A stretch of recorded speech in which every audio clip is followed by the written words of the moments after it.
दोस्तों सभी को जय श्री राम। दोस्तों आज का जो मुख्य विषय है सनातन व्यवस्था। सनातन का मतलब अनादिकाल, जब से सृष्टि चली आ रही है, अर्थात किसी ने बनाया नहीं है। ईश्वर ने जो सृष्टि बनाई, जिस ज्ञान से सृष्टि चलती है उस ज्ञान को सनातन संस्कृति, सनातन व्यवस्था, सनातन धर्म कहते हैं। और धर्म शब्द, जैसे मैंने पहले भी कई लेक्चर में बताया, धर्म शब्द संस्कृत का शब्द है, किसी और भाषा में धर्म शब्द नहीं है। धर्म शब्द संस्कृत का शब्द है। संस्कृत दुनिया की सबसे पुरानी भाषा है। ये सर्वविदित है, सब जगह लिखा हुआ है, आप सर्च करिए आपको पता चल जाए। तो दोस्तों अब मैं आपके सामने इसी सनातन व्यवस्था, अनादिकाल से चली आ रही व्यवस्था, सृष्टि के साथ से चली आ रही व्यवस्था के बारे में कुछ एग्जाम्पल आपके सामने देना चाहूँगा कि हमारी सबसे पुरानी जो लिखित दस्तावेज है इस मानव सभ्यता के, जो रिकॉर्ड में है, जो रिकॉर्ड कहता है कि मानव सभ्यता के सबसे पुराने लिखित दस्तावेज वेद है।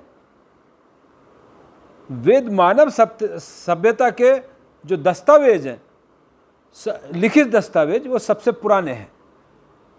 ये मैं नहीं कह रहा हूँ, ये जो पूरी दुनिया में लिखा हुआ रखा है वो कह रहा है। मैं आपके सामने एक एग्जाम्पल, वेदों की कम से कम भी 28,000 पांडुलिपियाँ भारत में पुणे के भंडारकर ओरिएंटल रिसर्च इंस्टीट्यूट में रखी हुई हैं। इनमें से ऋग्वेद की 30 पांडुलिपियाँ बहुत ही महत्वपूर्ण है, जिन्हें यूनेस्को ने विरासत सूची में शामिल किया है। यूनेस्को ने ऋग्वेद की 1800 से 1500 ईसा पूर्व की 30 पांडुलिपियों को सांस्कृतिक धरोहर की सूचियों में शामिल किया है। अर्थात 1800-1500 ईसा पूर्व तो यूनेस्को बोल रहा है। लिखित दस्तावेज को, जितने भी धर्म अपने को धर्म बोलते हैं जबकि वो धर्म नहीं है। धर्म तो हमारा संस्कृत का शब्द है, वो उनके व्यक्तिगत विचार हो सकते हैं, हम मना नहीं कर रहे व्यक्तिगत विचार, लेकिन धर्म तो हमारी संस्कृत का शब्द है। संस्कृत अर्थात पुरानी व्यवस्था, पुरानी भाषा, सबसे पुरानी भाषा धर्म। और धर्म का मतलब जिस नियमों से सृष्टि चलती है, अर्थात धर्म में से सारी चीज निकली। जितने भी आप ये आजकल देखते हैं, साइंस, भूगोल, भौतिकी, डॉक्टरी, विज्ञान, ये सब कुछ उसी में से निकला, धर्म में से ही निकला।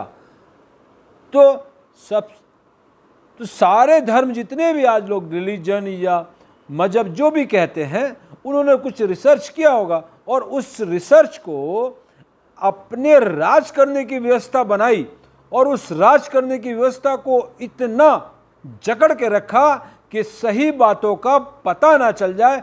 जब यूनेस्को में कहता है कि 1800 वर्ष ईसा पूर्व की लिखित पांडुलिपियां हमारे वेद की रखी हुई है, तो कौन सा धर्म अपने को इससे पुराना सिद्ध करता है? तो ये एक व्यवस्था बनाई गई, लोगों पर राज करने की व्यवस्था बनाई गई, ताकि वो सत्य से दूर रहे, और सत्य से दूर रहकर वो एक व्यवस्था में उनको लाया गया और उस व्यवस्था में लाकर अपना राज परमानेंट करने की कोशिश जारी है उनकी। लेकिन सत्य को छुपाया नहीं जा सकता, क्योंकि सत्य किसी इंसान का बनाया हुआ नहीं है, सत्य प्रभु का बनाया हुआ है, सत्य सृष्टि का बनाया हुआ है, सत्य से ही सृष्टि चलती है। तो ये अपने थोड़े दिनों के लिए राज कर सकते हैं, व्यवस्था को डिस्टर्ब कर सकते हैं थोड़े दिनों के लिए, लेकिन सत्य को नहीं हटा सकते।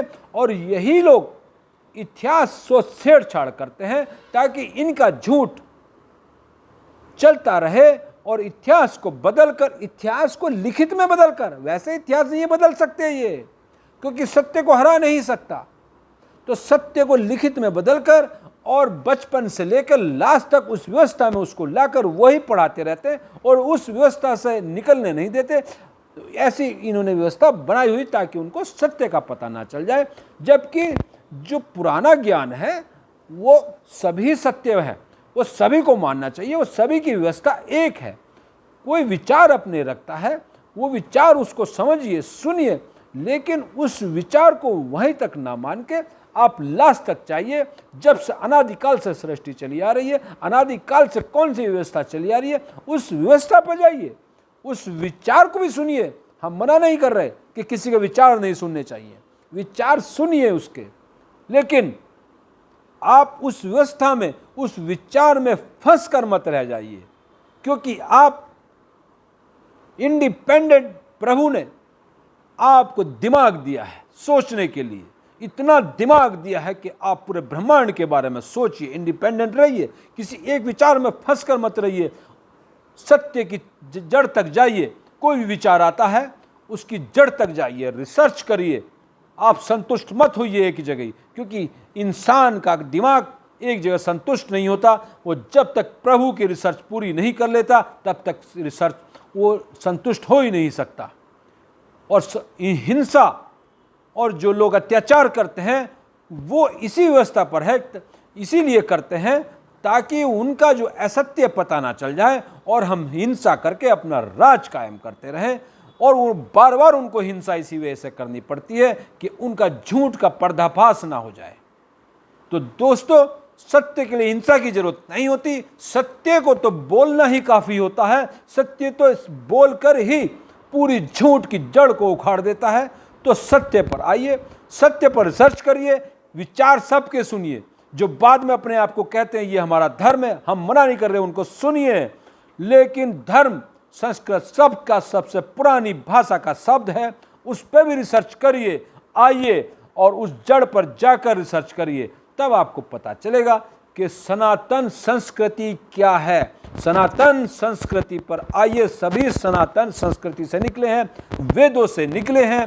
वेद ईश्वरीय ज्ञान है जो ईश्वर ने दिया है, जो सभी को दिया है, किसी एक मनुष्य को नहीं, सभी को दिया है। लेकिन उसका पता सबको ना चल जाए, कुछ लोगों ने ऐसी व्यवस्था बनाई हुई है कि ईश्वरीय ज्ञान का सबको पता ना चल जाए, और उसी व्यवस्था में, उसी विचार में फांस कर रखा हुआ है और हिंसा का सहारा लेते हैं अपने विचार को थोपने के लिए।